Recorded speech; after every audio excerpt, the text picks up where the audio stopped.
Okay, I got the gearbox area all cleared out. As you can see, the battery disconnected. This is the main ground for your whole system. It goes up to the battery and it connects to that bolt right there on the gearbox. That's standard on well, all Euros I've seen. I got the starter out, I got the left throttle body off, air box out. A couple little notes if you're doing this that kind of help. One, you can tie strap your Kickstarter lever down. It gives you a little bit of advantage to get in there.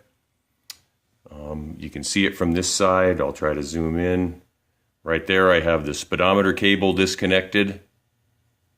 Let me go back over to the other side here.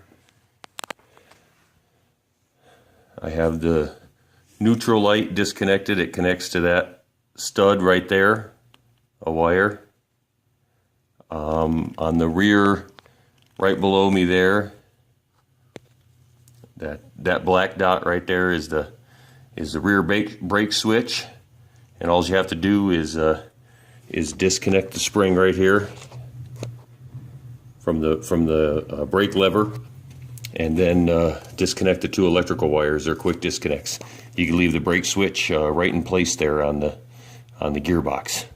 Another good tip is that before you remove the clutch return spring, which is underneath the gearbox, tie strap your brake lever to the foot peg, and that keeps it from flopping down, especially on a disc brake model, because I'm going to have to take the rear brake off, and I don't want to be putting pressure on the master cylinder when I have that caliper off on the back. So speaking of the brake return spring, there it is dangling down right there. And just on the other side of the drain plug, you can see that little lug or ear right there. That's where that spring connects to. Okay, so I got it all ready. Now, like I said, tomorrow I got to work on the back of this here. This is the part of taking the brake apart, the wheel, the final drive, the swing arm, and then I can get the donut out of there, and that'll get me to the point where I can slide that gearbox back.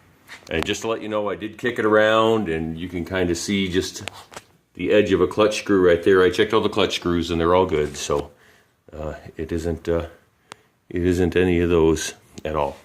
Okay, so one thing I did want to note and show you guys here is the clutch release mechanism. The clutch release arm pushes on this slider piece. The newer models have 2 O-rings to keep it from leaking oil out of the back of the gearbox. That pushes in on the thrust bearing, which that is your thrust bearing, and I checked it. My thrust bearing is in good shape. All the balls are in there. And this is the clutch release rod. And that rod goes all the way through the gearbox, all the way through the clutch pack, and that square end goes into the pressure plate. So as you pull on your clutch, this whole assembly moves that direction about 1/8 to 1/4 of an inch, and that's all it takes. Depresses the clutch springs, releases the clutch plates from pressing against the intermediate plate, and that's what keeps your Euro from driving. So now the clutch arm that this comes to is held in, at least the newer models, has this Allen bolt. So that is a 4mm Allen head. And I bought these from Harbor Freight. These got the little round heads so you can kind of move them around, but 4mm in that end, 10mm to take the nut off, and it comes right out. If you're going to do the starter bolts, they're 8mm. Here are the starter bolts, and they're quite large. So I got it all ready for tomorrow.